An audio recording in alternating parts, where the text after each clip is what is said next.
It's been far too long, but we are back live on a Monday morning. Just what the people want to hear as they join. The button was not pushed. The button is pushed. Welcome back. Yes. Bash in the brain. Button has been pushed. Live on a Monday morning. Apologies for no show last week. We're live. I will not defer blame, but it is all because. But I'm apologizing for the no show last week. Willie was streaking through the streets of Zagreb.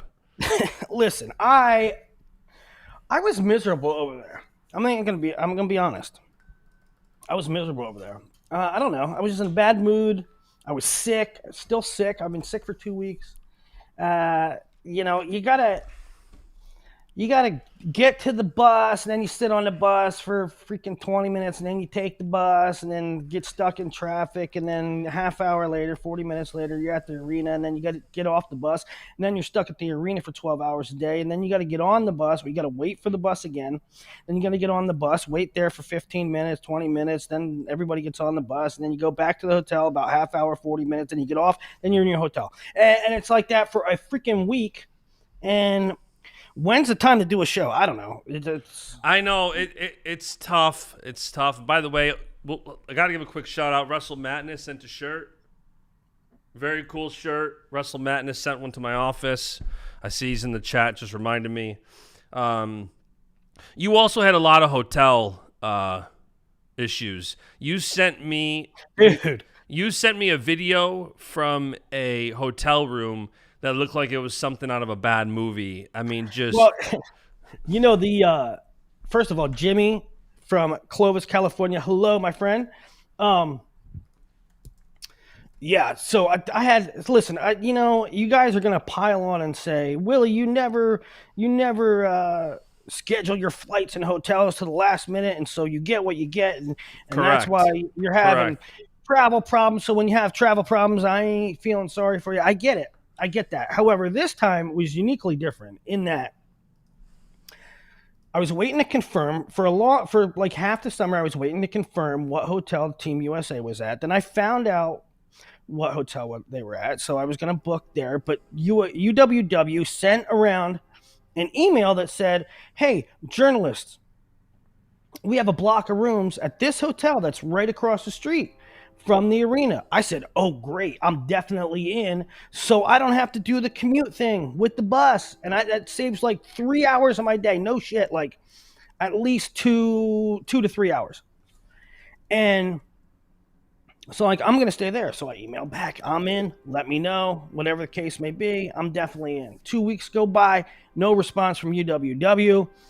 I write back, "Hey, what's going on with this?" Still no, never. I never got any response. So at the 11th hour, a room opened up at the Westin where the Team USA is. Okay, I'm in. So I booked that, but it only had enough days for till Tuesday or Wednesday. So I booked it and I said, I'll figure it out later. Forgot all about it. Tuesday or Wednesday morning, the front desk calls and it's like, "Yeah, you checking out today?" And I'm like, "Oh yeah, I am. All right." And I'm like, "Hey, is there any cancellations? I want to extend a couple days." No. So then I got this hotel. This hotel ended up being a crack den. And there were no hotels. There were no other hotels that were available in the whole city of Zagreb. They were all these little hostels, people renting out apartments. They were shitholes. And then I finally got one. It was 480 euros, which was farther away. So I went there. Finally, 4 o'clock in the morning, I go there. That's when I got it. That's when I popped up. So I go there, and then I wake up the next morning, and they're like, "Hey, you checking out?" I'm like, "Yeah, extend me a day." And they're like, "No, we're sold out." So then I find another hotel. That ended up being a shithole, and there was no way to skirt around it. I had to stay in a shithole last night. It was a disaster. Yeah, it was not the most entertaining live updates I've ever gotten from you. I'll say that. It's like, "Hey, you want to do a podcast tonight?" "No, I'm trying to find this." "No, I'm okay." So literally the one day I got into a hotel room at 4 a.m. Anyway, the best time. It's impossible to do recaps. Like you're either at the arena or you're traveling back to the arena, and then by the time you're back from the arena, it's 10 o'clock at night, and yeah, I mean, there's certainly no reason to do live. Anyway, the best time to do a show would have been that Wednesday or Thursday when Freestyle was wrapped up, but I was traveling all around the city trying to find a place to sleep. Well, we're here now, and we can talk all the wrestling we want. Where do you want to start?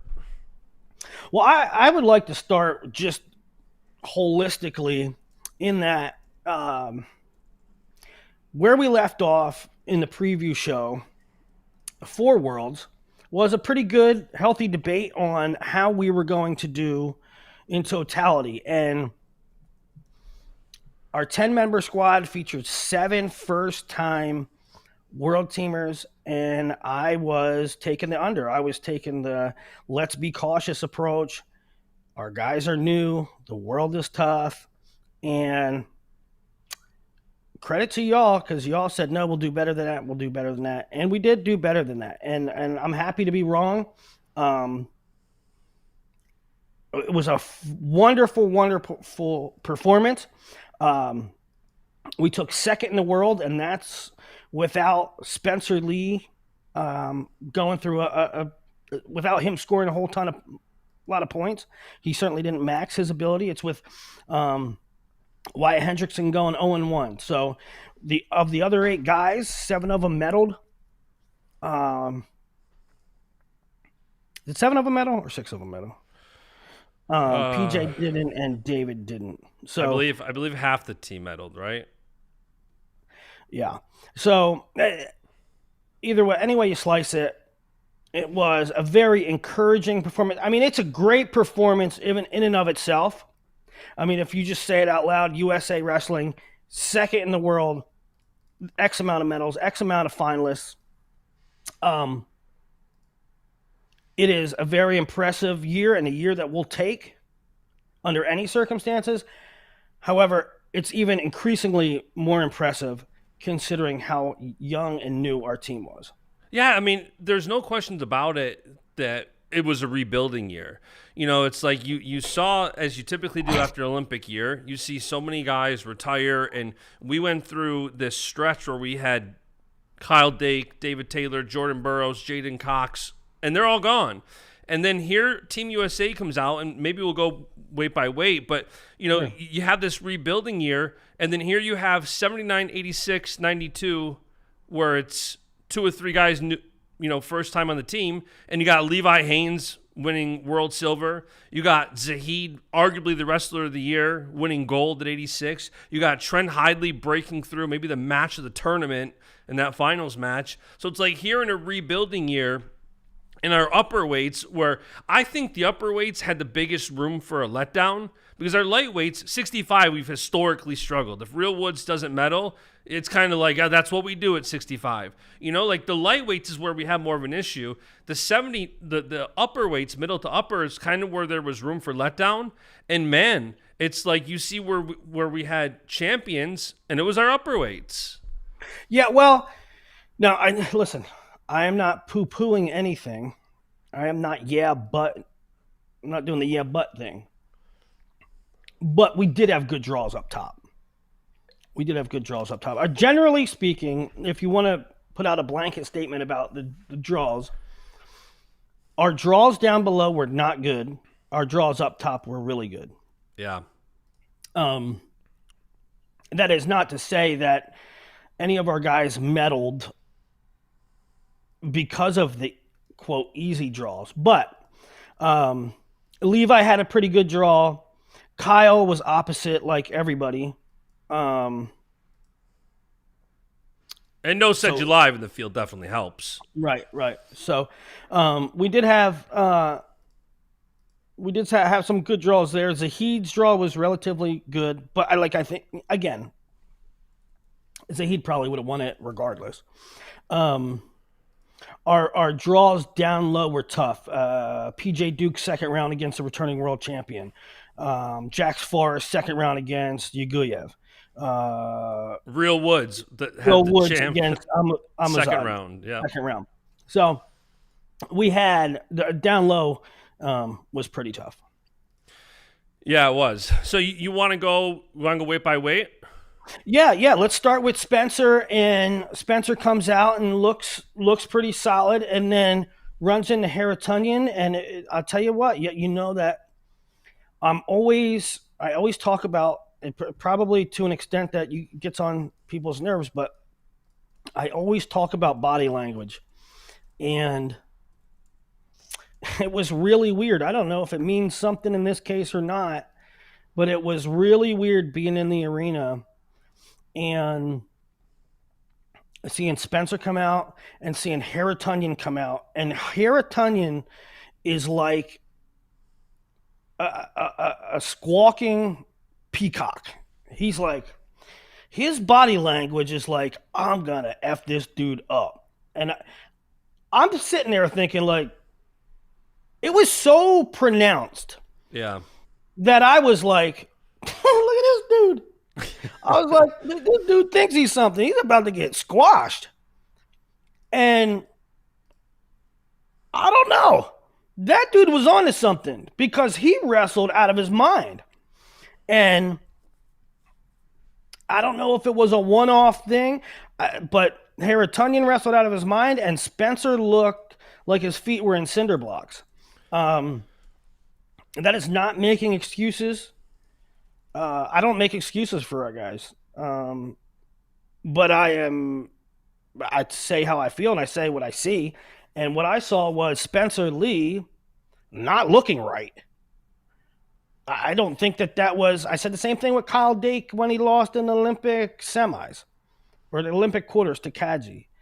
That wasn't Kyle Dake to me. That didn't look like Kyle Dake. This did not look like Spencer Lee. He looked slow. He looked stuck in the mud. He looked lethargic, unenthused. And, you know, I don't know. Did you pick up on those?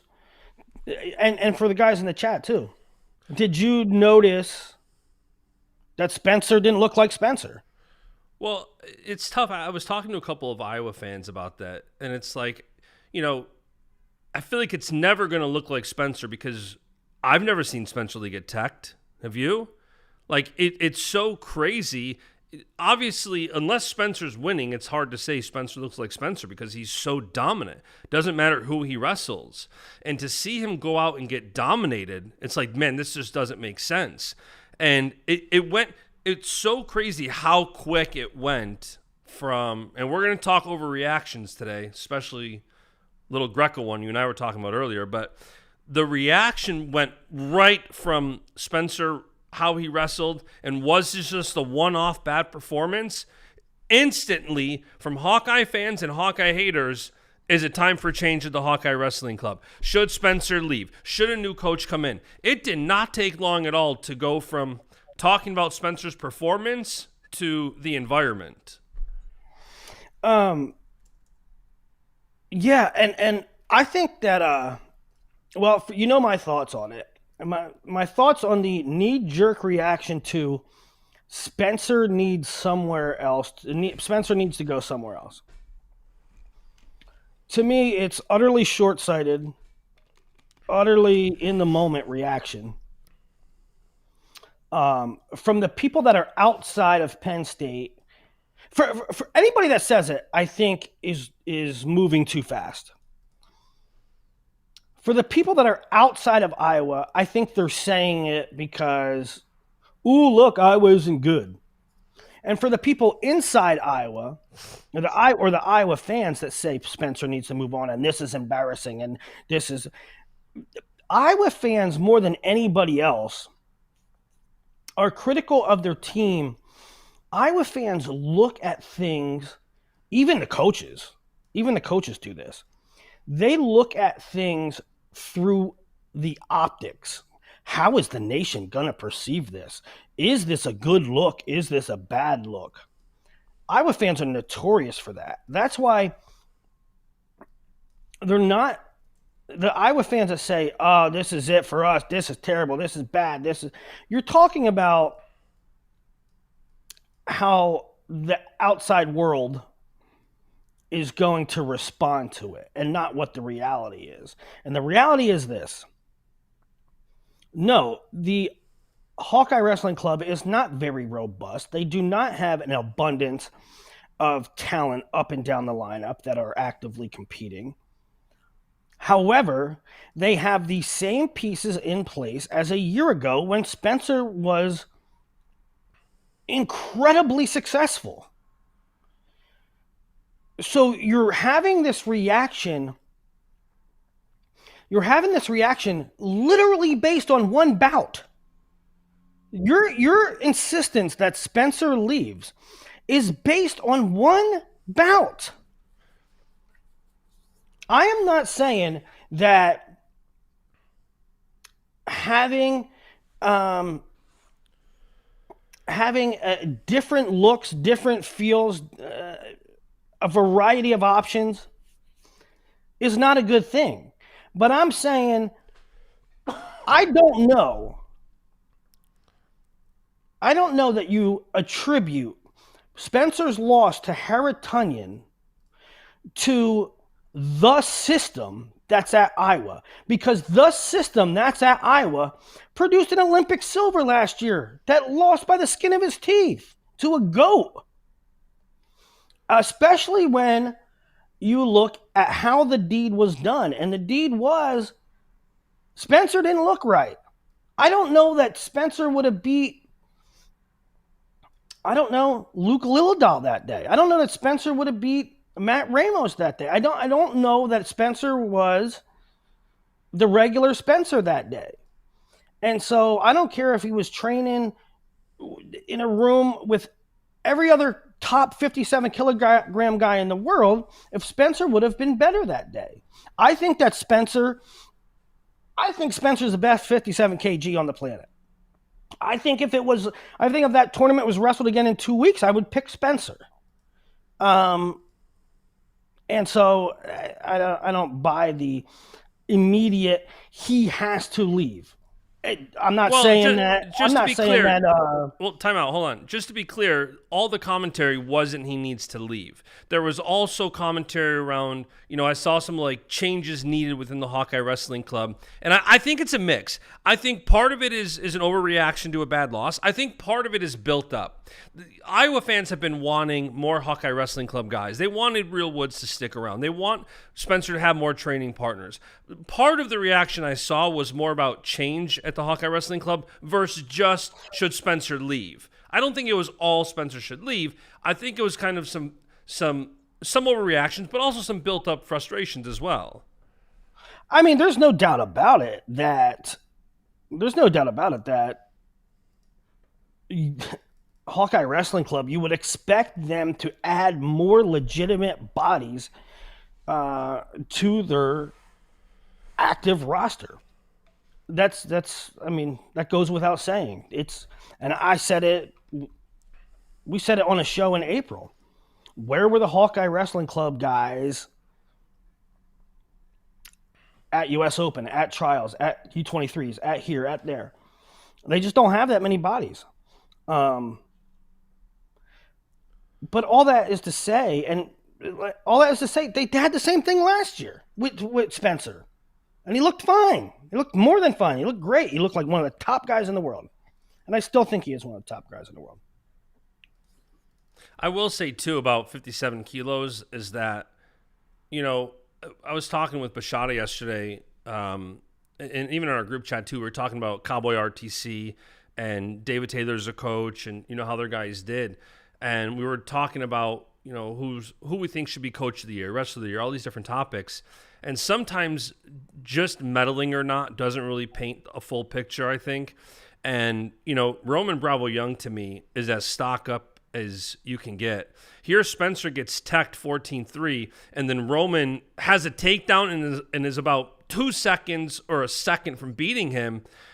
And I'm like, man, Roman didn't get that medal, but if you're looking at his progression and tracking how he's doing, especially down in 57 kilos, because after the Olympics, the commentary was largely Roman can't go 57. He needs to go 61. And he told me right away, like, look at 57 is where I want to go. I just need to get better. And he did that. He got better, and I thought Roman looked awesome this weekend. Yeah. He definitely lives a life to be able to make 57. He's really thinned out. You can tell by his frame that it is work to get and maintain 57, but he looks great there. And you can't do it by any half measures, right? You can't transform your body, or you can't take any shortcuts and make 57 and still perform. So what I'm getting at is he's doing it the right way, because he's making the weight and he's still performing very well. And so I do think stock up on Roman, but also remember, Spencer beat Roman not too long ago. And Spencer's had off matches before. Spencer's lost to Sebastian Rivera. Spencer's lost to Matt Ramos. And Spencer always comes back. Spencer's always comes back. So let's not pretend like we haven't seen this before. Did people say when Spencer was a freshman, sophomore, and took a loss here and there, lost to NATO or something like that, and lost to Sebastian Rivera, did people say Spencer needs to leave?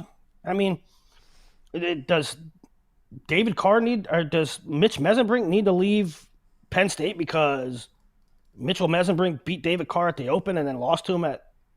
I don't know what you're getting at. It's the same situation for both guys. Nothing has changed. You guys keep going back to, but there's not a lot of bodies at Iowa. There wasn't a lot of, it's the same thing that Spencer's had forever. Can you say, Iowa should be putting more resources around Spencer? Yes, you can say that. You're allowed to say that. What you can't say is Spencer lost one match to Harrington because the situation at Iowa's not good. Because the situation was the same his whole career there. And his whole career was fantastic. Half the chat is with you, half the chat's against you right now. I know.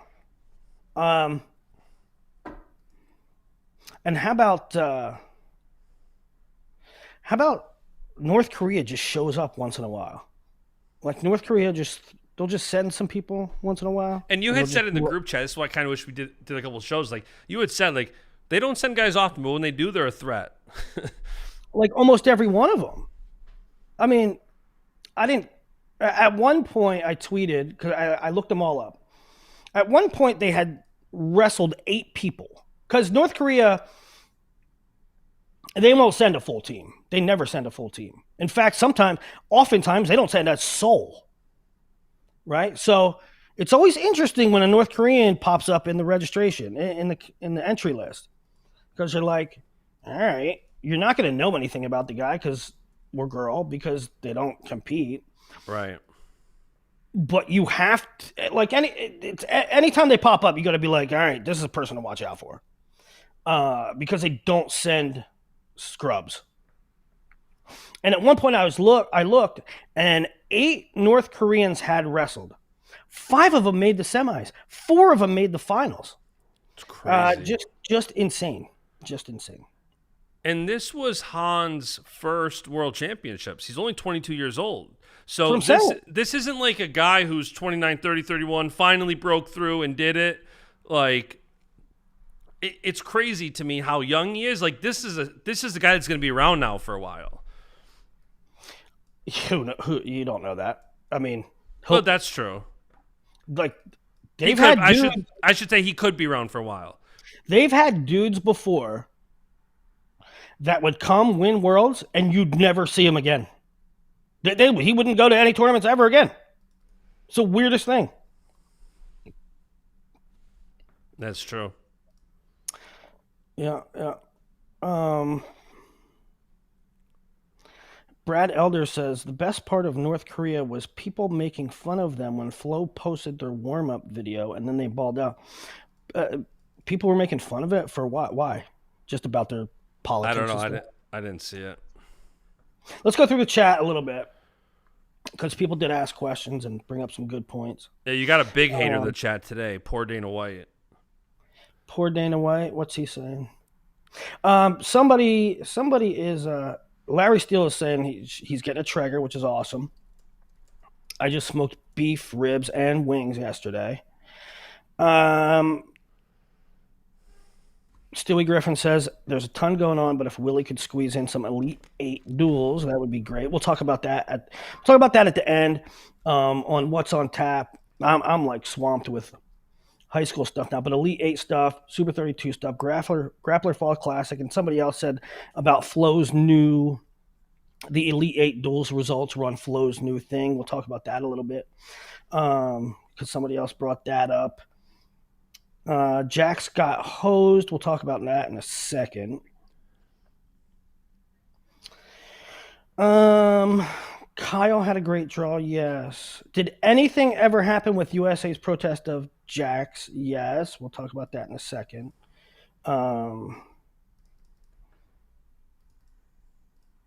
Cody Pevler says, I don't know if I agree on easy draws. PJ had a world champion in the quarters.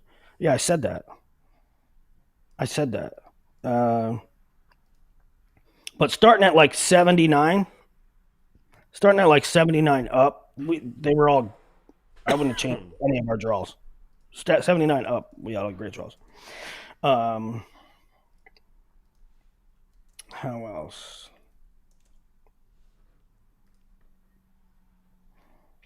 Willie thinks he is the only person on earth with good intentions. Don't know what that means. Poor Dana White is on one today. All right, let's move on to 61. Midwit Willie truly believes he was smarter than most. Hey, is that poor Dana White? Poor Dana White, why don't you just say you don't like me and get it over with? Because you're not making any points other than say that I'm an idiot. Okay, 61.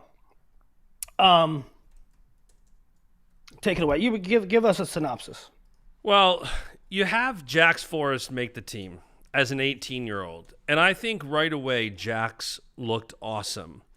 And I feel like the overarching storyline of 61 is simply, did Jax get hosed? So Jax makes it all the way to the semifinals. As an 18-year-old in high school, that alone is incredible. Jax makes it all the way to the world semis as an 18-year-old, loses to Uguev, who he big brothered him. Like, he just looked so... Uguev overpowered him, and Felter's nailed it in the chat, saying Uguev is so good, and he's so... I forgot the exact verbiage he used, but his positioning is so good. And he beat Jax 10-3, which instantly puts Jax in the medal match. So then Jax is in a bronze medal match, and I had already said before this bronze medal match, I think Jax is already impressed. To make it to the world semis as a junior entering your senior year of high school as an 18-year-old is so incredibly impressive. And then he goes out, and it's a very winnable match, I thought. And then you have the controversy at the end where, I think Jax got hosed. I do. And there was kind of a back and forth with challenges. What did you make of the controversy at the end of the match? I don't know. I thought it was close and iffy. I could have seen it either way. And they did.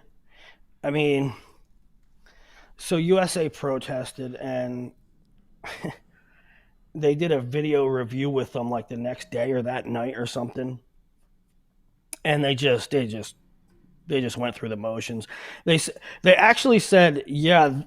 So they went through and they rescored it, and they said, yeah, that was points for Jax, but over here this was points for the other guy, so it was a wash. Which is like, stop. Basically, we're not going to change anything. So, I mean, to me, overall, I would like to see Jax get a medal. I think it's like, to me, it's like one of those legacy things. Like, who knows if we're here 4 years from now, if we're here 12 years from now, and maybe this is the difference between Jax having 4 medals instead of 5 or something like that, right? But to me, the bottom line is the bigger picture is that Jax is world level now as a high schooler. And our 61s are incredibly deep. And we're going to have a good rep at 61 for a long time. Yeah. Yeah, I agree. I think Jax, it's going to be interesting now because you go through 57 and 61, and the U.S. doesn't medal at either weight. And instantly, I know I'm probably getting ahead of myself, but I start looking at Final X. And you start thinking about the fact that now nobody, if the procedures stay the same, which they very likely will, which is a returning world medalist will sit out to Final X, and then in the past couple of years, the winner of the U.S. Open, if there's no buddy sitting at Final X, is the other person to sit out at Final X. So already you start looking at it like you have these weights, 57, 61, 125. It makes you start wondering, like, okay, these weights are going to be wide open again. Spencer's not sitting out this year. No Vito sitting out. No Jax sitting out. Wide open. There was a moment, too, like, in retrospect, we did really good. It turned out really well. But there was a moment after, like, a day and a half where it was like, man, nobody's sitting out in Final X. Yeah. Now it turned out all right because we came through repechage and our day 2 flight did well, but yes, 57's not sitting. 57's open, 61's open, 70, 74, heavyweight. They're all so nobody's sitting at those weights. It was interesting because, like, a lot of those international guys have never seen anything like Jax. I spent a lot of several nights talking to Iranian journalists, and I had met them a couple years ago at Worlds at another tournament, but this year we were at the same hotel, so probably like 3 or 4 nights. I sat with them and like rehashing what happened that day, and they said Jax is interesting, but he has to change. He has to change up his style. And I said, I disagree with you. I said, I see what you're saying. You just don't see anything like him. I said, what makes him susceptible to some things is what makes him great. He tries different stuff. He's crazy. He goes for stuff. And that makes him susceptible. That also puts him in a position to score. And, Iran is really good, but they're also very meat and potatoes. They're very risk averse. And that, they just never seen anything like the crazy stuff that Jax does. And I think another big storyline here, we focus on Americans for sure, but, I don't think a whole lot of people knew what to make of Yuguyev. I felt pretty good going into I shouldn't say pretty good. I felt like Jax, going into that match, I felt like Jax had a chance. I felt like Yuguyev's name might have been better than what he is. Meaning, he won a lot of stuff at 57. He wasn't around for a couple years. He might have lost a step. He's getting up in age. Jax is this new, fresh, hungry 61. Yuguyev's up. And like the Iranians thought that too. A lot of people there thought that too going in. And man, Yuguyev was as good as ever. Yeah, and again, it was such an interesting analysis going into it. Sometimes I wish we had more time to like sit and analyze matches before they happen. It's funny because it happens like this. All of a sudden the semis matches up that you didn't know the day before was even going to happen. But when I'm sitting there looking at it, it's like Yuguyev won gold 18, 19, 20. 3 straight years, he makes the finals and wins gold. Then nothing. Nothing from 2021, 2022, 2023, 2024. So it's like, yeah, here's a guy who won 3 straight golds, but half a decade ago. So you didn't know what to expect. That's why I had a little hope. Same. He was up a weight. It's been a while. He's older. Jax had the attitude. Jax had the right attitude. In that you make the team at such a young age that he did, and sometimes you're happy to be there. Sometimes you're happy to have made the team, and like Jax wasn't like that. Jax was, and this is the way you need to be. Jax, he didn't wrestle like he was playing with house money. He wrestled like, I'm going to go show the world I'm the best in the world. And he had an excellent showing. Yeah, you could tell he took it to heart. I mean, he tweeted out a picture of him on his knees after saying like mission failed. Baschamania had a great response to that. He said as humans we fail much more often than we succeed. No mission is ever a true failure. You always learn something from failure that will ultimately lead you to success. And I couldn't think that's more true for Jax. I think Jax he's going to go to U23s next month. I think he's going to have a fire lit. I think he's going to win U23s. I think that's going to carry some momentum into his final high school season. And then, I think it's crazy when you look at like 33-41 at the college season over the next couple of years. You start talking Jax Forrest, Marcus Blaze, Ono. It's absolutely crazy what's coming collegiately based on all of this talent and success our guys are having and how good they are so young. Yeah. I was thinking too, just watching Jax. I'm not often about this, but like he's gonna wrestle high school this year. Like, bro, is that going to stifle his growth? So I had that as a point to bring up because some people were, you talk overreactions, underreactions, all the different reactions, and one of them was, all right, Jax needs to forego his high school year. He needs to get to Stillwater full-time. Let him train with David Taylor full-time. And I had some people were asking me, like, do you think he does it? I said no. When I had him on the podcast, he said he's very much driven right now to get Bishop McCourt to be champs. He wants to win the national team title for Bishop McCourt. He's very focused on that. It means a lot to him. So I don't think this result is going to change that. I was going to ask what's your take on it's not going to happen. Do you think he should forego high school at this point and just go right to Stillwater? I'm 99 times out of 100, I say no.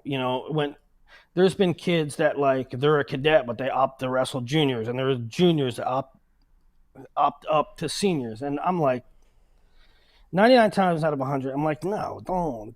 I mean, wrestle your age group. It's fine. Enjoy the success you have. Wrestle your own guys. Compete with your own age group. I don't know. Maybe wrestling in high school for one more year will allow Jax to like. I mean, he's been in a vacuum. He's been in a pressure cooker with the past 3 months. Maybe it's he can decompress and release and just, you know what?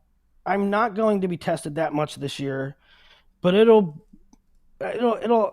allow me to work on things and allow me to be freer and allow me to grow as a wrestler instead of being under this microscope, being in the trenches for 6 months.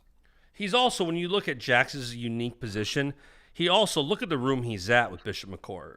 You got so many studs in that room. It's not like he's just an outlier. He's a very, very great guy. He's a star of the team, and he's the face of the program, and everybody else is. It's not the case. He's got Bo Bassett, Keegan Bassett, Melvin Miller, so many studs in that room to train with that it is a bit more of a unique position than if he was just an outlier in a typical high school room.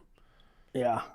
So, I asked him a while back, or not him. I mostly talked to Howard, his father, and he said, "No, we're staying high school."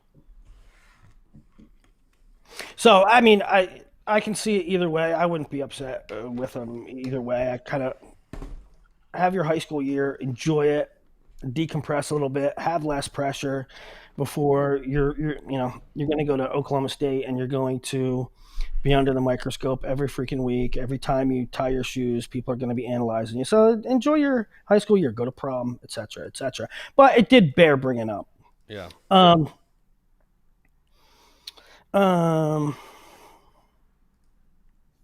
Yeah, let's check it. Everybody keeps going back to we had terrible draws. We didn't. Down low, we did. It's Cody Pevler says Zahid had Gazimport in semis. Listen, once you get to semis, what are we talking about here? You want a free pass for all the way through the world? Yeah. Oh, you had him in semis. Who cares? You're gonna have a tough guy somewhere before the finals, probably. That's not a tough draw. All right, 65 Real Woods.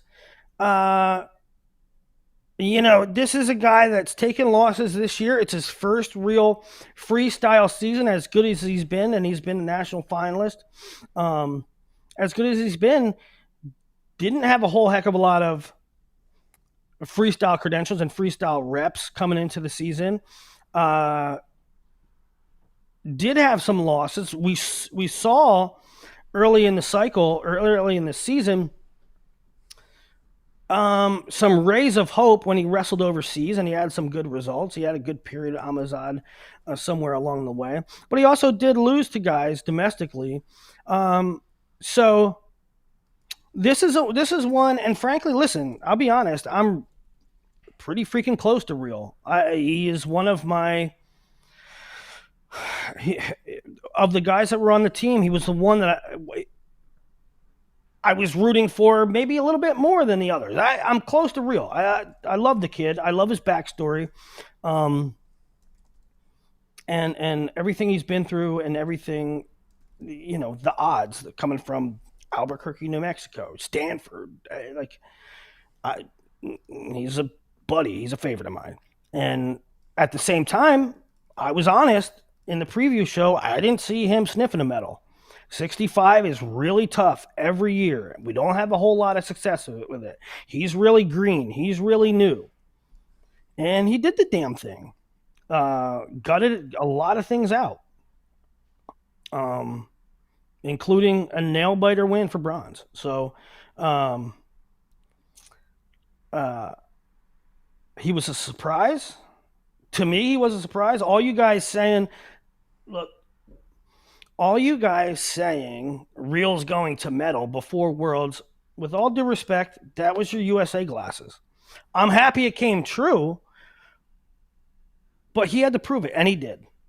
He did. And a couple things. Number one, to go from 4th at the U.S. Open to a world bronze is incredible. And the only guy he lost to was a guy who looked absolutely unstoppable, where Amuzad teched everybody but I think his quarterfinal match. I mean, even in the finals, he got a 10-0 tech over Japan. And, it's like Amuzad is that damn good. He should have won the Olympics, I think. It was a weird situation where he got taken down and laced up. And, as you've pointed out before, it was like those one-sequence matches are hard to look back on as a whole because they're so isolated. You get taken down, you get laced. It's really not always an accurate depiction of how that match would happen again and again and again.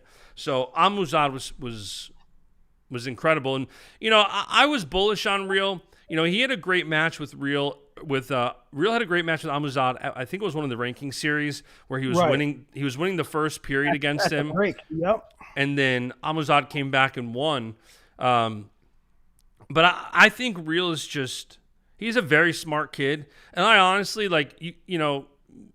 this show might be 10 hours with how much there is to talk about, but Izzy also doesn't get enough credit. You look what Izzy's done with Real and with Kennedy, and, it's easy to be bullish on Real, in my opinion. And at the same time, I get what you're saying. Like, in the past 20 years, what's Yanni? Yanni's silver was their only medal since, 2006? Yeah, Bill did it in 2006, Bill Zadek, and then it's happened once until last week. So we've had our struggles there, and just the math. The math of we struggle there. Real is new to the scene. Real is as new as green a world team member as anybody has ever been. Real didn't wrestle freestyle for a long time. So. And when you have a match where so many, I don't think any Olympic champs return to win worlds this year. So here you had an opportunity where you had the 65 kilos finals was the Paris Olympic finals rematch, and still in that tough of a weight, Real went out in bronze. And I thought he looked awesome. Again, I think Izzy doesn't get enough credit for, when Real takes that loss and then he bounces back with those 3 straight wins. He looked awesome. His 7-5 win in the repechage to get to the bronze medal match. He looked awesome. That's a good point too. I mean, Real hit Amazon early, and then he didn't have one of those situations where you come back and win one match and then wrestle bronze, or you just fall into the bronze match. He had a road back, and you have to battle, and he did that. Yeah, very impressed with Real. I had to look it up because I actually asked Jason Bryant if what's his last name? His first name's Payman, the kid from Canada that transferred from Iran. Yep. If he would have beat Real, that would have been Canada's first senior world medal since 2001. That's wild. I saw you tweet that. I couldn't believe that. Wild. Matt Gentry, who was a Stanford national champion, he wrestled for Canada and took 5th in the Olympics. I think the Olympics that Jordan won in 2012. He was in that 74 kilogram bracket and took 5th. Payman Biani, yes, thank you, scrub. Okay, wait, before we get to 70, Sebastian Rivera, I thought looked pretty good as well.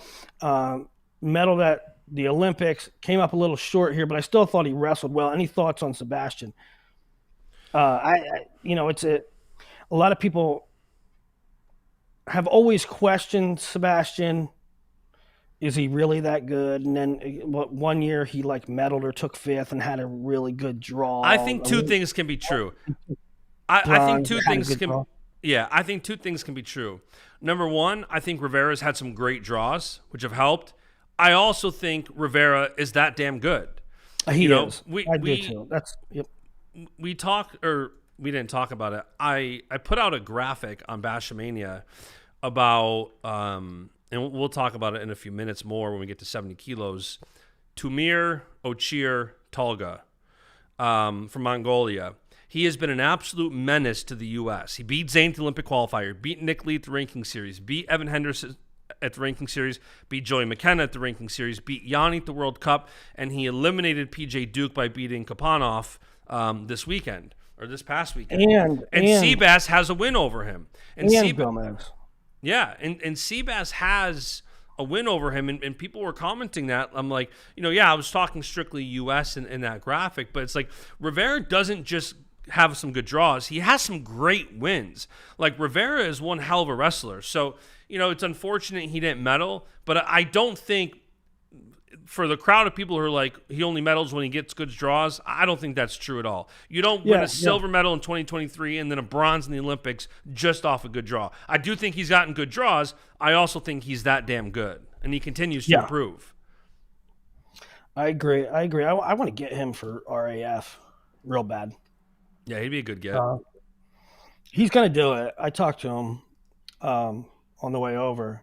He's going to do it. It's just a matter of when. Because Worlds takes precedent, but he's going to be in eventually. Okay, so 70, we had PJ Duke, wins round 1, loses to Kaipanov round 2, I think. And then Kaipanov also, the next round, beats Austin Gomez. And then, as you alluded to, O'Cheer beats Kaipanov, the reigning world champion, and both are knocked out. We were Thoughts so on close to that that Gomez situation? Duke match. We were so close to it. And I'll tell you what, too, like Gomez is another guy. He looks so damn good at 70 kilos. He looks so strong. He opened up with a tech, then he got another tech, and then he fell 10-8. Like, he put up such a good fight. He's right there. You know what I didn't understand? I tell you what I didn't understand is that PJ goes out, has a great first period. Kaipanov comes back in the second and wins. Gomez goes out, has a great first period. Kaipanov comes back second period and wins.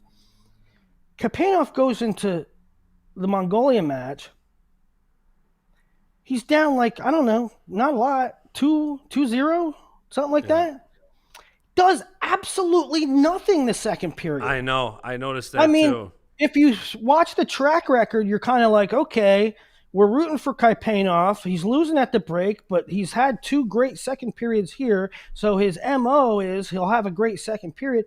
He didn't do no. I mean, I don't want to be one of those USA guys that say, oh, well, the USA took it out of him in his previous matches. But maybe they did because he didn't do shit second period. Yeah, between both Duke and, so he puts up 11 against Duke and then 10 against Gomez and then just puts up 2 in the semis. Yeah, so it was the effort too. I mean, we know that O'Cheer is good, but to me it was about how it was done. The effort, Kaipanov just really didn't make a move.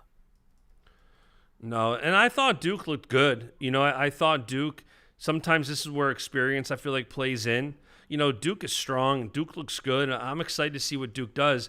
And, when you start looking the future picture, he didn't know if he was going to come back to 70. And I think part of it was, does he medal this year? If he medals and has a bye to the Final X finals, I think that's a bit more enticing. I don't know now if he's going to come back down to 70 when he's only continuing to grow.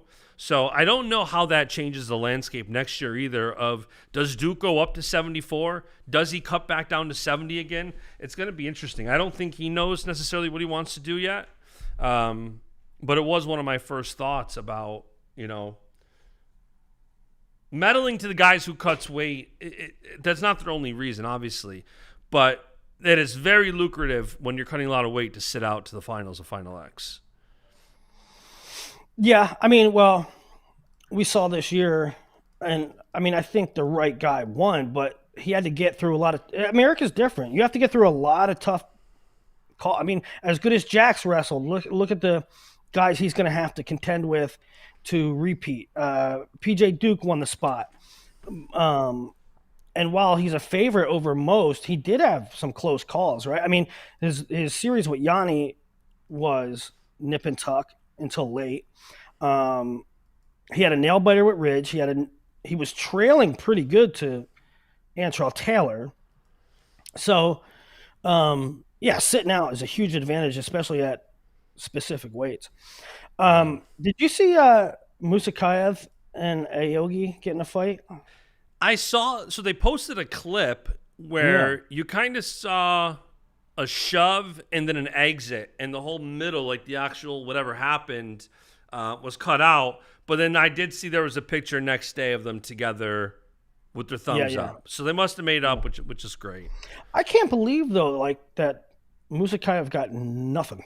Like he on the mat he punched him, off the mat he went after him to punch him, and no, nothing. I know, it's kind of crazy. I think, as much as we talk about Seabass being really good and really legit, I think that Austin Gomez is making strides. I think Gomez 100%. Is really, much tougher than I think people give him credit for. He's only continuing to get better. And, some of these guys will tell you that wrestle internationally or for other countries, whether it's Roman, Austin, Seabass. We've talked about it on this podcast before. The U.S. process is so grueling. And sometimes if you don't have that and you're just focused more so on just getting better and beating international guys versus domestic guys, again, iron sharpens iron. So I'm not saying it's a negative to have a lot of competition domestically. But there is something to be said about these guys continuing to get better internationally. I think it's a mixed bag. I think that on one hand, having to go through the American process makes you a better wrestler. 100%. I don't think, for instance, Jax is his world championships self. I don't think Jax is that good if he would have just trained and wrestled for Canada. I don't think that Real would have been a world bronze medalist if he didn't go through our trials process and instead wrestled for, I don't know, Mexico. That being said, the flip side of it is Austin Gomez is basically guaranteed the spot. And the only thing he has to do is work on his craft and improving himself. And he gets to do it at American RTCs. Mm-hmm. And so that's where like, I remember Piles a long time ago. I think it was Piles. I remember, and I think in Nebraska to a certain extent, getting like kind of up in arms, not up in arms, but like that ain't really cool. When Chamiza was practicing for long stretches of time at New York RTC. And in the same vein, I think that's what Bender and USA Wrestling, they are not happy about.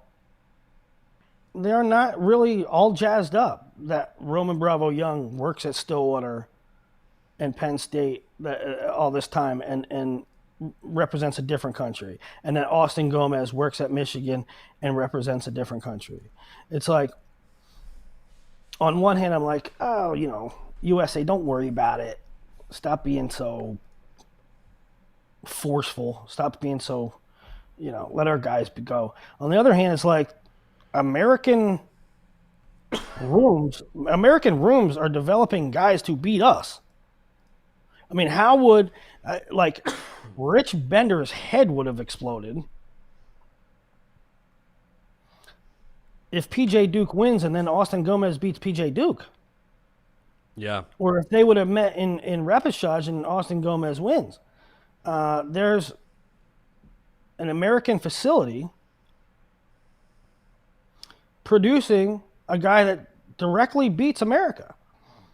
Now, on the flip side of that, and this is something I wanted to bring up at a different time. I thought we'd save this for a different show, but Austin Gomez training in Michigan's room helps everybody in Michigan's room. Like, they help Austin Gomez, but having Gomez there helps them too. How much can USA really have a say? How much can they poo-poo? How much can they, oh, this is wrong? How much can they say that it's wrong when they ain't footing the bill? They ain't giving Cliff King Wrestling Club no money. So buzz off. And it's not just the foreigners. I mean, I sat down with, I won't say who it was, because I'm okay with getting in trouble. I'm okay with Rich and USA Wrestling getting mad at me, but I won't say who it was. But I sat down with a group of coaches from a particular school one night after the guy, I'll just say he meddled. But we were just shooting a bull, and they were like, do you know how much it costs to produce this medal? Like, the amount of money all the money that scholarship, all the other money, all the money they pay him as a senior level athlete, all the travel they go through, all the coaching salaries that go to support that guy, all the training partners that go to support that guy, all the travel of the coaches to go with him to an overseas tournament, to go to the World Championships. I mean, we're talking close to 6 figures, and what's the return on investment when there isn't a whole lot of money coming from USA Wrestling to reward that RTC. Yeah, that's a good point. And so, I don't know, maybe that there's a happy medium. I don't know if it'll ever be met, but maybe there's a happy medium where USA Wrestling, they don't want foreigners training, or they don't want guys training at RTCs that represent another country. Maybe the happy medium is they can have a little bit more say if they put money back and support and have some financial skin in the game at these RTCs.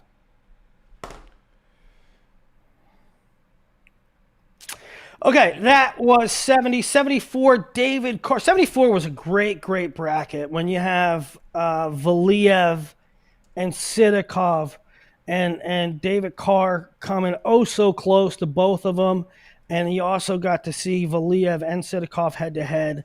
To me, in a World Championships that was the year after the Olympics, and there's lots of new faces, and there's lots of guys sitting out, and there's lots of retirees. To me, that was one of the more star-studded half brackets. Yeah, I'm pulling it up right now. So you had up top, you had Valiev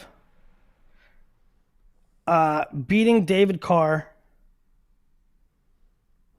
6-4 in a match, frankly, that David had Valiev dead to rights. And to me, it was one of those situations where a lot of people say David didn't have to do what he did. And I say it was one of those situations where damned if you do, damned if you don't. I hate when we sit back and nurse a lead only to have it bite us in the ass.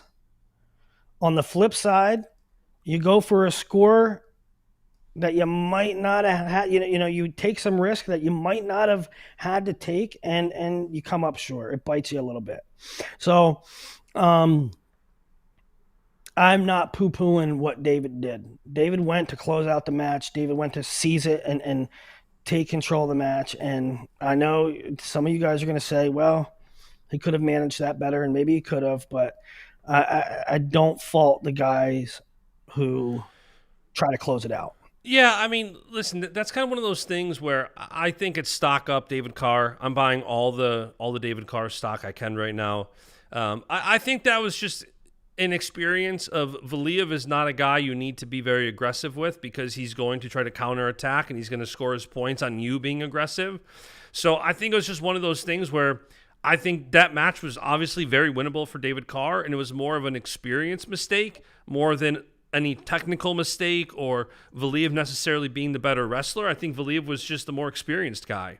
But if you watch that match or any of other David Carr matches, it's like David Carr is right there, even getting Sidakov, which I was very happy to see Sidakov get Sidakov after David Carr drops it, at the end there. But yeah, and that's another, I've said you guys were right 100 times. We did better than I expected. We did as good as you said we were going to do. Better than I said. So I give you your props. But this, you can circle this as one of the things why I had my reservations, why I was cautious. Because of reps. And maybe if David had a couple senior world tournaments under his belt, these are kind of the matches that he would have made the difference if he had those reps, right? First go round, you come up just short to Valiev. You come up just short to Sidakov. And so those are my expectations. We're good enough to be in matches But I don't know if we get over the hump in our first go round. Maybe next year I'll take David. You know, these are just sort of the learning curves and the speed bumps along the way. By the way, even you talk about taking David next year, I would too. But that's to say if he makes the team next year. 74 is going to be a very, very competitive weight. And when you have Messenbrink's probably be back at 74, Keegan O'Toole probably back at 74, Carr's probably back at 74. I don't see much. Is Keegan going to be 74? I think so. But, I look at him and, like, over the last year or two, like, I just feel like he got enormous. Maybe I'm wrong. Yeah. No, I think for any of these guys, 79 is a possibility. I'm just saying, if you have all these guys at 74, because 79 now, which we'll talk about in a few minutes, Levi Haynes now sitting out at Final X. So, you look at 74, and it's going to be a gauntlet any which way you look at it. I don't necessarily know that because Levi's sitting out that somebody's going to cut down to 74, but either way, like, 74 is going to be a gauntlet on the American side just to even get to the World Championships next year. Yeah. Cody Pevler just looks to refute everything I say. Listen, he's had reps. He hasn't had World Championship reps. He's never been in a Worlds before. No, he has not had reps like Valiev and Sidikov. Yeah, there's a difference between at the World Championships. There's a big difference in having an international ranking series under your belt and having a World Championships under your belt. Brian, I did not see that Keegan said he was going up. You might be right. He might have said it. I don't know. I just look at his frame and I'm like, I bet you he moves up. I would not be surprised if he went 79 to then go back up to 86 for 2028. I don't think come 2028 he's going to shrink his body down to 74. So I do think it makes more sense if you're up at 79 versus 74. But and then, man, tough break for Valiev, huh? I mean, yeah, he got Sidikov.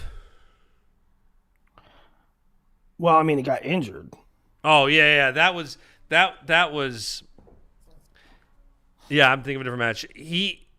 Takahashi didn't even want to wrestle him because Valiev was clearly messed up, very messed up. Yeah, and then he just kept trying to go, and Takahashi's like, "What do you want me to do? I'm going to break this guy's knee in half. Not on purpose, but, this guy shouldn't be wrestling." And Takahashi wasn't even happy after he won. It felt kind of bad. Yeah. This bracket holds up, man. It's a tough bracket. Even, we talked so much. We talked about how great the top was. Even the bottom, Imami, Takahashi, Salkazanov was the 2 seed. And you have Imami not even medal. Solid bracket.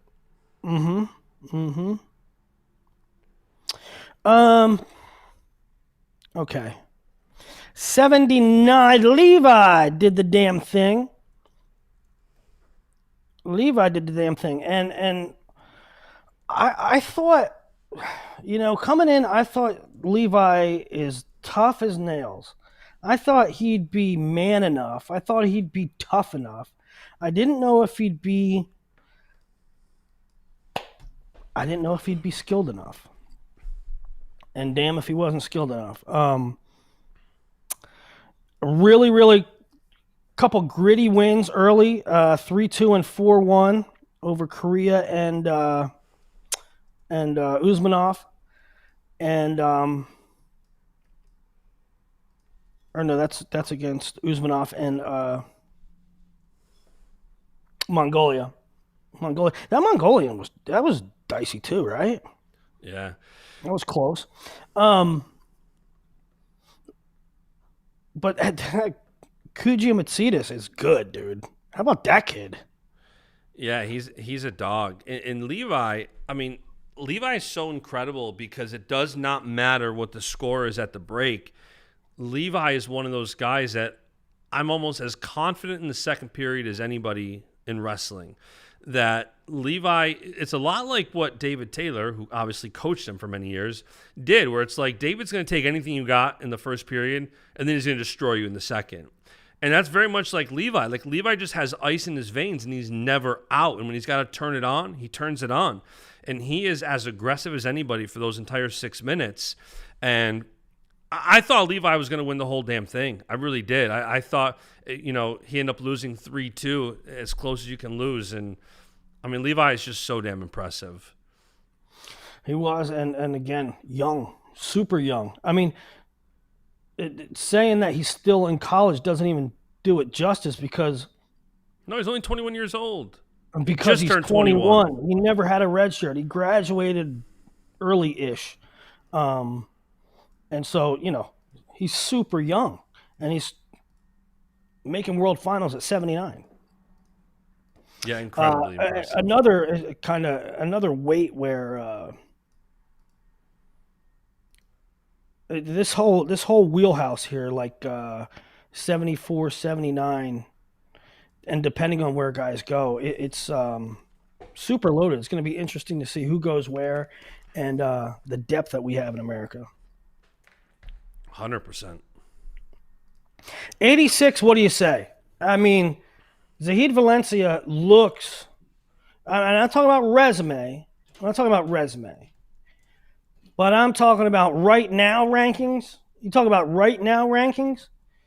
Zahid looks like he's in the conversation of like the most skilled dude on the planet. Yeah, I mean, Richard Immel put a tweet out that talked about Zahid's 2025, and it was 23-0 this year, 16 techs. He's scored 219 match points and only given up 21. Of the 21, 8 were to Kyle Dake. 38% of any points he gave up were to Dake. He's got so many incredible wins this year, and he has a head-to-head over Trent Hidlay earlier in the year, who just won a world title. So Zahid, like, you look at his resume and you look at the other 9 men's freestyle world champions, and you figure, okay, one of these 10 is obviously wrestler of the year. Zahid, to me, is a very clear wrestler of the year. Undefeated, head-to-head wins. I mean, he's beaten Dake 3 times this year. He's got wins, 2 wins over Marsteller. He beat Gassimpor. He's just like, it's just, his resume is so impressive this year. Well, I mean, let's just, I guess I haven't really thought about it until now, but you guys in the chat too, like, just who is the pound for pound right now most impressive? I mean, take all the champs we had. I mean, maybe take a couple guys that were sitting out if you want to do that. But take the 10 champs here and put them in an order of dominance, and I mean, Zahid got to be right up there, right? Zahid did not allow a single point the entire tournament. He outscored his opponents at the World Championships 49-0. What is more dominant than that? You can make the argument, I think Amuzad is very, very dominant right now, but can you make the argument that Amuzad's year is more impressive than Zahid's? I mean, I think if you get into a subjective argument, Amuzad's right in the conversation. I don't know. To me, Yaguyev looked really good. But yeah, I think that I mean, Taz looked terrible. I mean, if Taz would have came in and like wrecked shop, or even if he wins comfortably like 6-2 throughout, I mean, he's kind of right in there, but he didn't show. So I don't know. I think that. And I will say, Felters is in the chat saying Zahid looked unbelievable. The depth of 86 kilos could still be questioned. I do agree with that. When you look at the field of 86, Zahid's first 3 matches. He beat Gaspar, incredibly impressive, 7-0 in the semis. He beat Japan 12-0 in the finals, incredibly impressive. You can still look at the depth of the 86 field, and I don't think 86 is as deep as, say, 65 or some of these other weights where, 65 is an Olympic finals rematch in the finals, So I definitely think you can factor in the depth of 86 while also saying that, regardless, it's a World Championships, Olympic weight, and Zahid didn't allow a single point. Good points all. Brian Payne says Zare. That's a good nomination. Yeah, he's up there. Here's a transition. 86, 92. We know what happened. Trent Hidlay with one of the most impressive come from behind wins you'll ever see. And Trent, to me, has always been, and I asked him about it in an interview, but he's always been come at you, underhook. But he has never had the offensive diversity out of that underhook that he has now. And I think that development, that really dominant underhook that he gets so many miles out of is now even more of a threat because he has more ways to score out of it.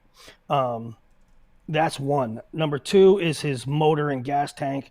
It's 6 minutes, and good luck. Now, go ahead. Thoughts on Trent's performance?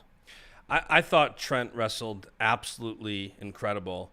And I was actually texting Shane Sparks at some point during the Worlds, just talking about, if you listen to, Trent has such a high wrestling IQ, and if you couple high wrestling IQ like that with just his love for wrestling and what a madman he is, and you watch his matches, he just, I think I tweet out that he just has to be exhausting to wrestle.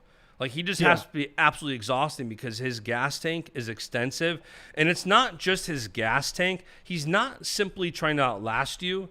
Like, these last couple of months, he's always been talking about live wrestling. That's what he does. He goes out there and he's wrestling. I don't know if this is the proper. You know what he reminds me of? He reminds me of, and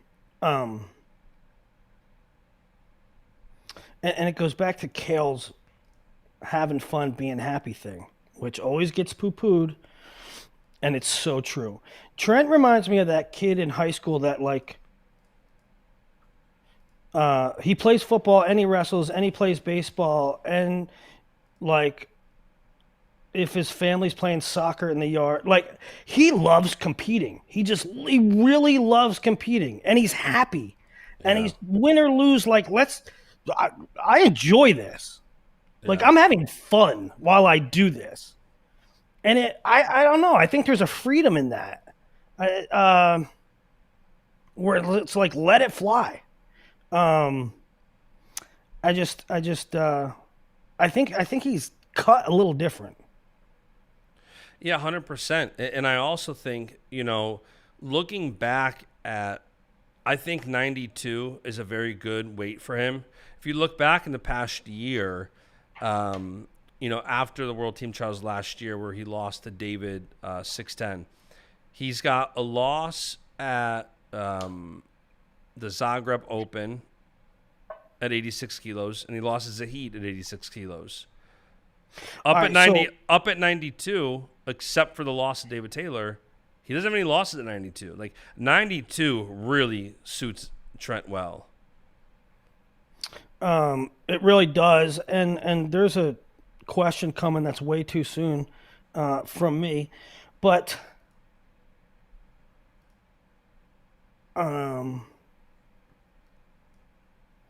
we didn't really spend enough time talking about freaking Zahid's dismantling of Gaspar. That was so incredible. But looking at it too, I don't want to say fluky, but about anybody or replicatable about anybody. But if some of our guys that medaled this year had it to do over again, they might have dropped one here. They might have dropped one there. I know that Trent had to come back from a deep hole, but this is what I'm trying to get at. I don't think there was anything fluky about Trent's wins either. I think I think he won a world title, and I think he's like that's who he is. I think he is one of the best in the world going forward for a while. That finals match, he just absolutely broke him. He just broke him, and you could see that. Like, I feel like Trent knew when he started the comeback. You could see he knew it. He tasted it. He smelled the blood in the water, and that's where Zahid's just so tough to beat, or Trent's just so tough to beat. I mean, it's incredible performance.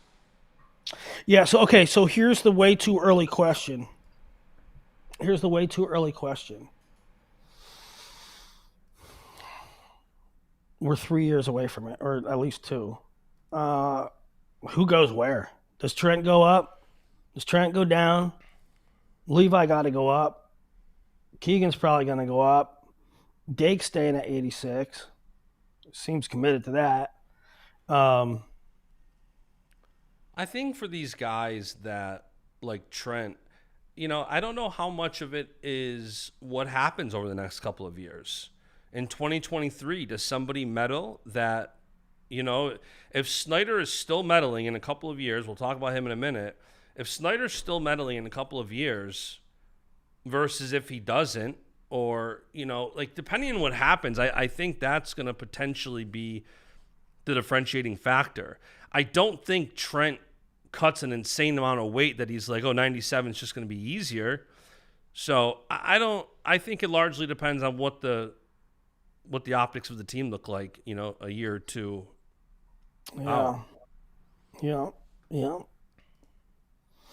Yeah, it's going to be an interesting situation for sure. Cornell Kevin said, will they add 2 weights like weightlifting did?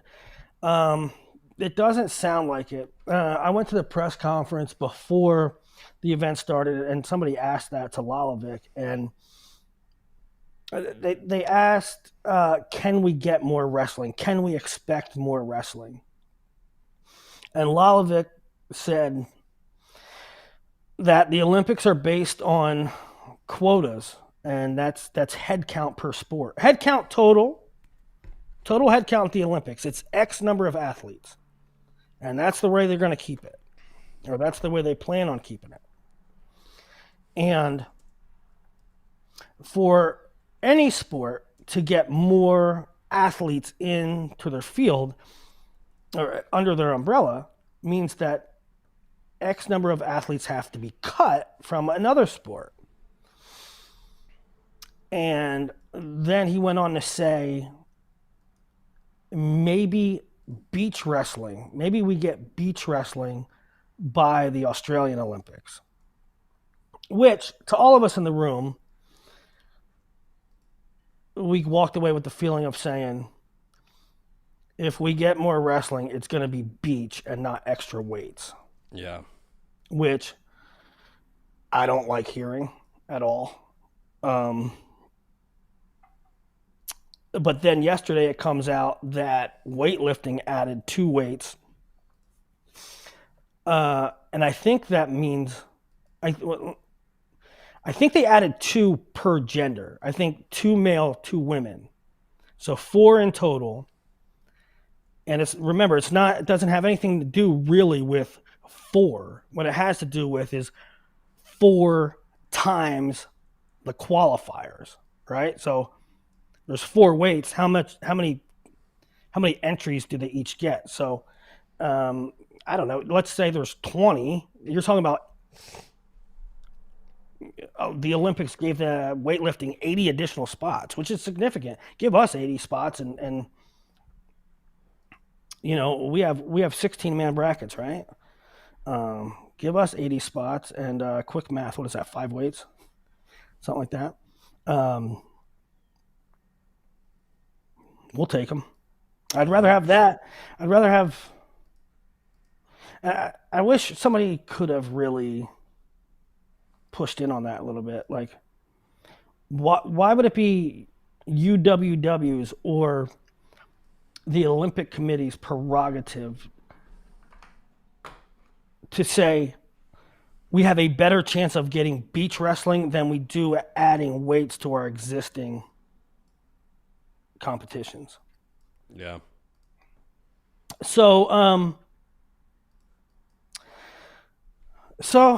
that's interesting. I know we're not closing up the show. We still got 97 and heavyweight to talk about, but I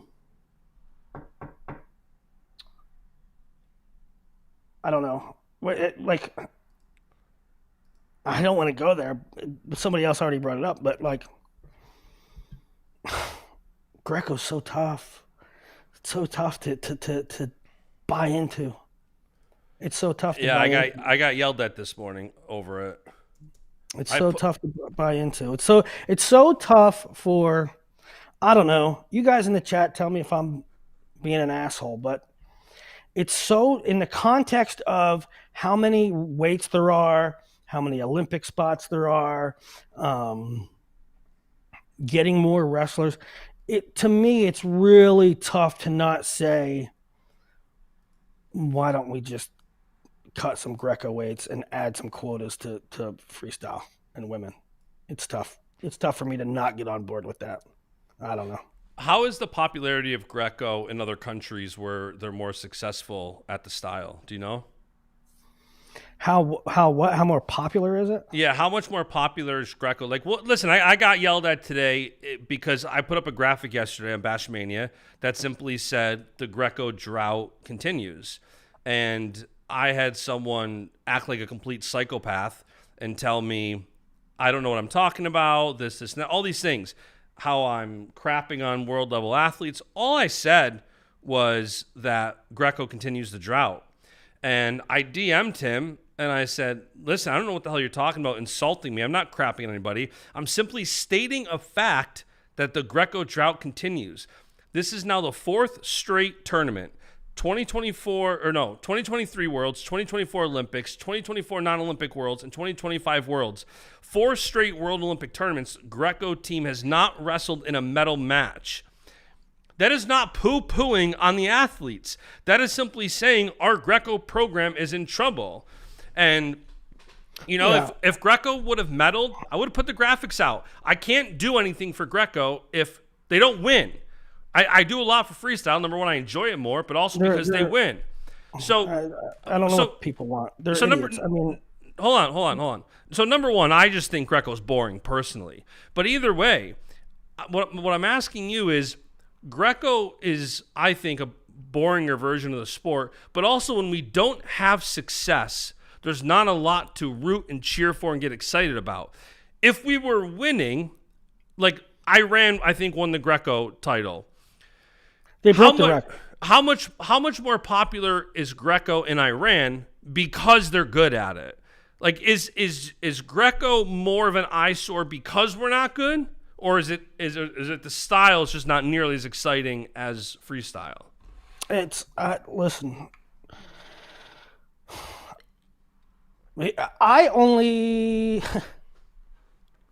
think that Greco is great for development. I think it's good for development. I think it gives you skills that you don't otherwise have. I don't think it's a spectator sport. For every time there's a 5, there's 100 1-1 matches. Don't show me the 5 in Greco and then say, see, this is why right. Greco's great. No, we had our eyes are bleeding until we got to that point. I mean, my investment in Greco and my affinity to Greco only goes as far as my patriotic loyalties. I will tune in to watch an American because of the singlet on his back. Otherwise, no interest. I'm just being honest, guys. It's not interesting to me. It's not interesting to me. I mean, then again, I don't watch soccer. I think it's boring. I think I watched 90 minutes of soccer like this. It's 2-0. Neat.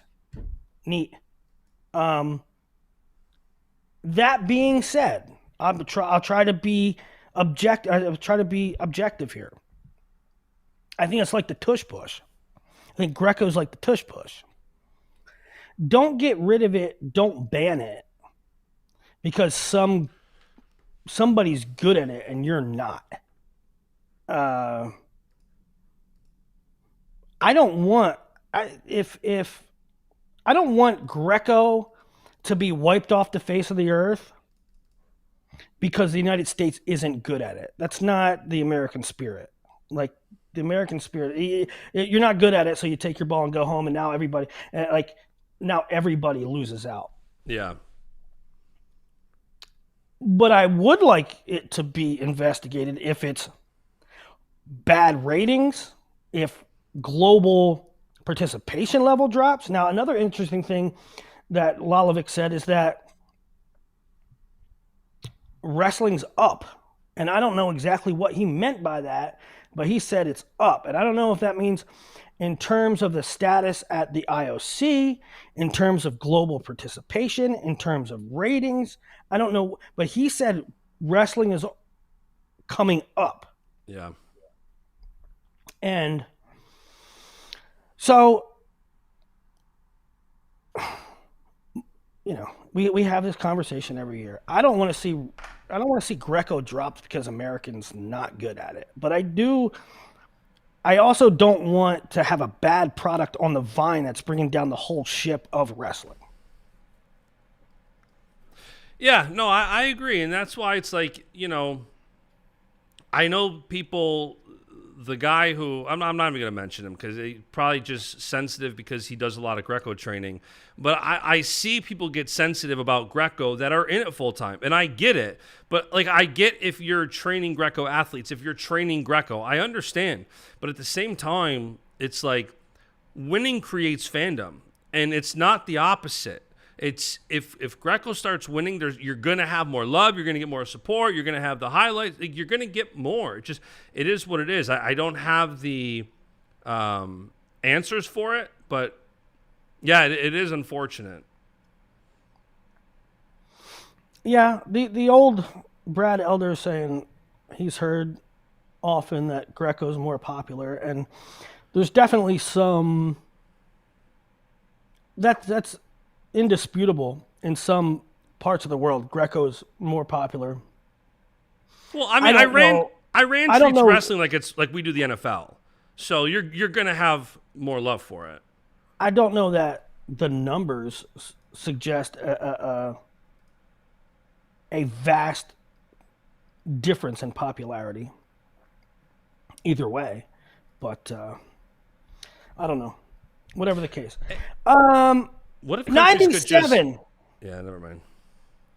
97, Kyle Snyder is back, and regardless what anybody says or how anybody feels, I really don't give a shit. Kyle Snyder has had his personal struggles this year. I'm happy as a lark that he's back on top of the podium. So and you know what? It's not just that. It's, Snyder, because I saw some instant comments like, well, Sedge Live wasn't there. Well, listen, I think the fact that Sedge Live wasn't there, I think the fact that the Tasmanian Devil took a loss when he seemed unbeatable, that to me shows how hard the consistency is of what Kyle Snyder has done. And if you watch some of his matches, like I think it was the semifinal match, he had a couple of really slick takedowns. And even Baschamania, who's been very critical of, he loves to analyze at a high level whether athletes are developing, regressing, what they're doing. And he was very quick to give Snyder a lot of credit for some of his takedowns and the fact that he looks like he's actually improving. Kyle Snyder did not, hold on. Kyle Snyder did not just fall into a gold medal. Kyle Snyder got better this past year. And for the first time since 2022, he won a gold medal. And that is so incredibly hard to do when, He won his first gold in 2015. Now he's winning another gold a decade apart, and he has been consistent. There's only, 1 year in those entire 10, 11 years he has not medaled? Like, that consistency and it was a is fifth. so hard. Right. But privately, in our group chats and stuff, Don has said, Bashada has said, well, he's regressing.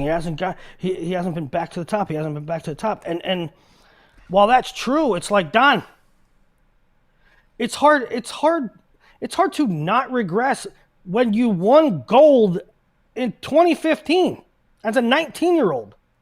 So if you're not the GOAT, you regressed. I mean, regression is not, you can't win once and then never win again and say you regressed. It's not like, you've been one of the most consistent wrestlers in the face of the earth, right? Now, credit to Don for saying, he's glad that Snyder's back on track and he's on the top again. I get that, but I don't know. There's so many people that are uber critical. Look at Spencer. Spencer's so great, and he has one slip up, and people are talking about his existence, right? Kyle Snyder's there every freaking year, a threat every year, gets it done almost every year. Yeah, and Sedulayev or not, Tazudinov or not,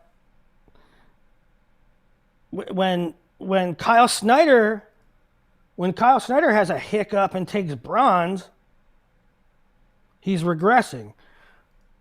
What do you say about Tazudinov? Is he regressing, or did he just have a bad tournament? I shouldn't even say a bad tournament. It's just he was just not all the way up. He just wasn't all the way up, and that's why wrestling's hard. It's cool. Hard. It's hard to be always peaking every year at the time you need to peak. I think, too, for Snyder, avenging the loss to the Iranian that he lost 4-1 at the Olympics, and now he got the 4-2 win. Like, that was awesome to me. Like, it wasn't just the right bracket. It was he won gold, and he did it avenging a loss from the Olympics last year. Like, that was awesome to see. Yeah. This could be USA glasses. I rag on you guys for always being USA colored glasses, but I think my take is an objective one. But we had two situations where we have two. What are you talking about? Tazudinov? What do you mean? Come on. We had two. The U.S. had two situations where we got very benefited calls. One was that the Canadian that real wrestled got put on the shot clock twice. The other was a caution and one on what's his name from Iran that Snyder was wrestling. And I'm going to tell you, I agreed with both calls. I thought that we're conditioned to say a guy goes on the clock, the other guy goes on the clock, and that's it. But that dude was being passive as hell, being Bonnie. Yeah. He deserved to go on the clock twice. I love it when referees make the right calls instead of standard operating procedure and, hey, it's out of our hands now. And the same thing with Snyder. I thought that was the right call. I don't care. Yeah. I agree. I don't think you should just be swapping passivity just because one got called first. And I think if one guy is clearly the aggressor and Snyder was the aggressor, I think it's the right call. Yeah.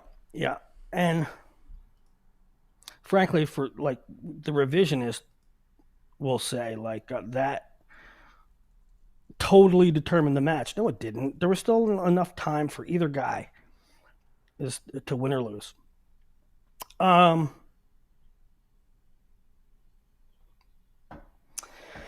Okay, heavyweight. Wyatt goes 0-1. You were kind of, for you having the more of a not looking at things through rose-colored glasses, you kind of called that about Wyatt all year. You've kind of thought that was your fear. How is he going to look specifically, at Worlds? And, Wyatt, there was a couple people saying, like, well, Wyatt really didn't look like Wyatt. And I said to that, like, I think Wyatt looked exactly like Wyatt. One of Wyatt's problems is that Wyatt lets up a lot of points. He simply, in most cases, will score more than you. So we saw it at Pan Am's. Yeah. We see it all the time. On Final X. We saw it at Final X. Yeah, like we see it all the time where Wyatt lets up so many points, but where he's been so strong is he'll come back, and if you score 4, he'll score 5. And there might be 30, 40 points in a match, and this was a case where opening round against the Russian at the World Championships, and the Russians' defense was just better than Wyatt's, and Wyatt just couldn't do that thing he's done where it's not like for Spencer, it was very uncommon because Spencer doesn't get teched. So Spencer doesn't give up 14 points. For Wyatt, nobody's surprised that he gave up 14 points. It's more so surprising that he didn't come back. And you just, that was one of your fears. Yeah. We had talked about it. Like, for how many points he lets up, you cannot do that on the world stage. I certainly said, at Final X, when he's giving up points to Hilger, I think we all collectively said, well, that's not good for... Yeah. That's not a good indication. That being said, my fear with Wyatt was the same. It's why I didn't think USA would do what they did. Because my opinion of Wyatt right now is that Wyatt could string together a bunch of wins. I think if he wrestled that guy again, he could beat him, right? Yep. But I think he also is in danger of losing. Yeah. Almost every match. And so you have to string them together. And this was a team that I thought, on a match-by-match basis, they could probably beat most of the field. I think Wyatt, on a match-by-match basis, can beat most of the field. I also think that Wyatt's susceptible to a lot of people. Yeah. I thought Levi, on a match-by-match basis, could probably beat most of the field. But I think he's susceptible to most of the field. And I thought that way about so many of our guys on the team this year. That's why I took the under. Yeah. And... for Wyatt, it happened to be in the first match. For Levi, it happened to be in the last match. But by and large, we strung the wins together. I mean, and it's not to poo-poo on America. When I do Super 32, I feel the same way. When I'm making my projections and making my predictions and making my picks for Super 32, and when I'm making my picks for Fargo, and I say, here's my top 8 placers. And somebody will say, when they come out, somebody will say, well, you didn't pick this kid? He has a win over this guy and this guy and this guy. Or afterwards, I didn't have somebody in the top 8 place and they took 6th. My answer is this. Am I surprised that he beat A, B, C, D? No. My concern was, I knew he could beat A on any given day. I knew he could probably beat B on any given day. I knew he could beat C on any given day. But I wasn't willing to say he was going to beat all them in a day. Right? And so that's what I saw the composition of this team. I saw way too many. I don't know if they can string them together. So I'm not surprised overall, but they balled out. Yeah, 125 for me is one of those interesting weights now when you look ahead because you got Mason Paris back. He was at RAF. He's been publicly saying, like, he gave football a chance, but now he's back, all eyes on winning gold. So you're going to have Wyatt at the U.S. Open. You're going to have Mason Paris at the U.S. Open. Kirk should be back at the U.S. Open. AJ Ferrari's looking beefy after, he's going to go heavyweight this year for Nebraska.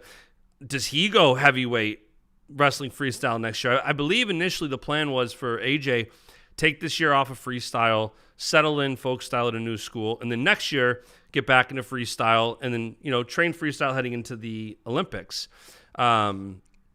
So did you? I heavyweight's keep saying to them, heavyweight's going to be wide open next year. Again, you're going to have such dominating. You're going to have an awesome field at the Open.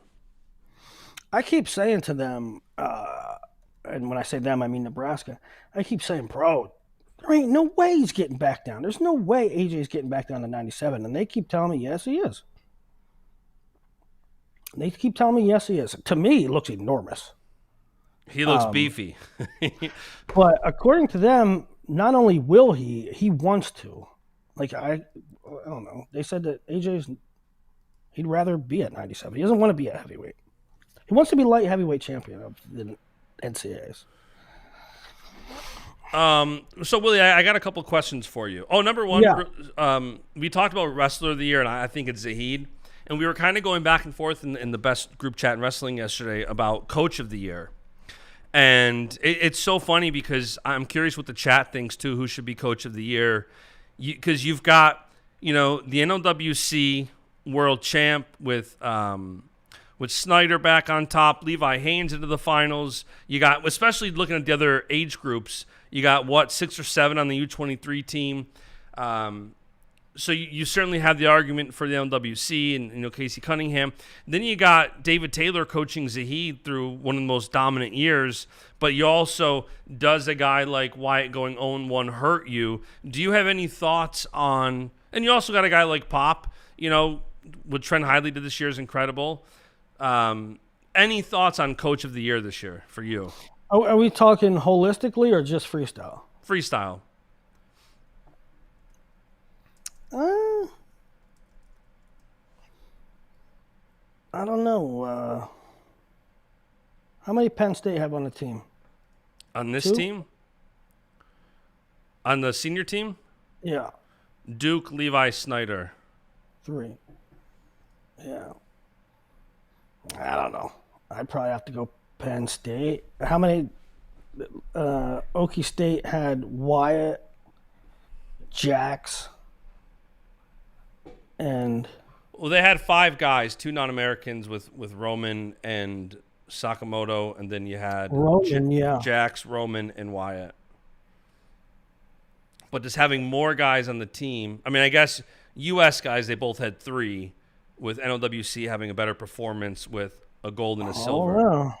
I mean, I would say it's those 2. Fight about it. Classic. We're gonna get that. That's a good segue to college. Yeah, curious what the chat thinks. I don't have a solid answer. I lean NLWC not because of Penn State bias, just because, again, they had 2 guys in the World Finals. And if you look at what all the different age level teams have done, I mean, again, you got 6 or 7, I think, on the U23 team next month. Yeah. So it's bananas. Yeah, that's true. Elder Brad said NLWC already had a base, OSU didn't. You can't make that argument when their one champion just transferred there, and he was already a world medalist. So it's not like they took a guy like Wyatt to, like, yes, Wyatt made the team, but then he also went 0-for-1. So I think David Taylor deserves credit for Zahid's dominance. Like, Zahid absolutely got better this past year, but you can't say that NLWC had a base, OSU didn't. Like, I don't agree with that. Yeah. No, I mean, I don't.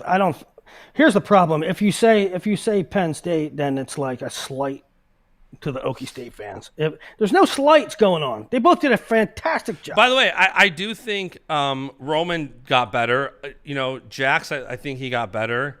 And by the way, I also think Coach KD, Izzy, like these other guys that are having success, I think they deserve all the credit as well. Yeah. Agree. Willie, do you want to briefly? KD also had a Fargo champ. KD has had an awesome year. I think we're actually Cam going to Howard. redo the KD Training Center website, bring that up to speed. As KD opens up his third location at Army West Point. I got there's a lot of high school stuff coming for you high school fans of Michigan. Grappler Fall Classic seeds will be posted today or tomorrow morning. Super 32 registration closed last night. So I'll get the first thing I'll do is do updated high school rankings based on Elite 8 because it was incredible. Elite 8 was really incredible again with the amount of top-notch head-to-heads that were there. I mean, there are top 10 guys that went 3-5 or something like that, and they weren't bad losses. That's how good the field was. So I'll update some rankings. Then I'll reformulate the seeds, add the new guys that were entered. Yeah. Hey, speaking of Elite 8, Flow Wrestling has this new system. Elite 8 duels, the results were not on Flow Arena, correct? They were only on the website. I didn't pay attention to it. And I am not fully up to speed on it. So I don't want to get I don't really have an assessment quite yet because I don't I was seeing what you guys thought of Flow's new system. I messed around with it for Elite 8 duels. I wish that they were still on Arena. I wish they were both. That's my first reaction. But I still can't find, and this has to be a me problem, I still haven't gotten to see like the box score. What was the score and how did the duel go between Black Mambas and Kong? I haven't figured that part out yet. Willie, I know you were traveling. How much of the women's freestyle did you pay attention to? I paid attention to all the women. I wasn't glued to Greco. Women I had a great time with. Let's recap that briefly because there's some talking points there, I think.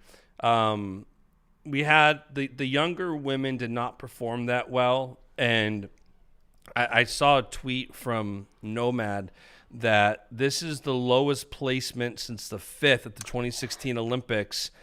And to me, it seems like more of one of those things where it doesn't properly paint the picture of how strong the women's team is. I thought that's having where I'm at too. I feel like having Elor out this year, if you slid Elor in there, it makes all the world of a difference. So it was one of those things where I feel like the younger weights, like Audrey, I think she's better than what she placed. Felicity Taylor, these younger or the lighter ones. I saw the tweet and I think it's accurate. I also think that there's kind of an off year. I was curious what you thought about it. It was a really off year. That being said, I don't look at it as if I look at it as a blip. Like I don't look at it as a holistic, like our system. Like we're in trouble. Yeah. We had a lot of young girls. We had some tough draws. Kylie drew Kasimbaeva early. Macy drew somebody early. Both came back really strong. Kennedy took bronze. Kennedy, you could say, if Kennedy won gold, we weren't blinking an eye, but she didn't. She lost one match. And I think there's a lot going on with our team, and I wouldn't say that I would have predicted them to be this low, but it's not. I feel like the women did what you thought the men were going to do. Probably. That's probably safe to say. You know? Like I think they finished fourth place, which is kind of where you thought the men's team was going to be. And again, Yeah. I think not having Elor in there and also not getting a medal at 72 kilos. If you slide Elor in at 72 or Kennedy at 68 or Kennedy up to 72 and Elor at 68, like that's a huge swing in points. What I don't know. I don't even know what our totals is, but let's say Amit has a bad tournament and takes bronze. I mean, because I don't like. I mean, we only had 2 medals, 95 points, 2 medals. Yeah, that's not great. But slip 15 more points in there, and anyway, I don't think it's panic mode. No, I think we had. Yeah, I think agree. we had a down year by our standards, and still took fourth, and it's like, whatever. And by the way, not enough can be said. We have these conversations about Dake aging backwards. Helen Maroulis is the freaking goat of goats.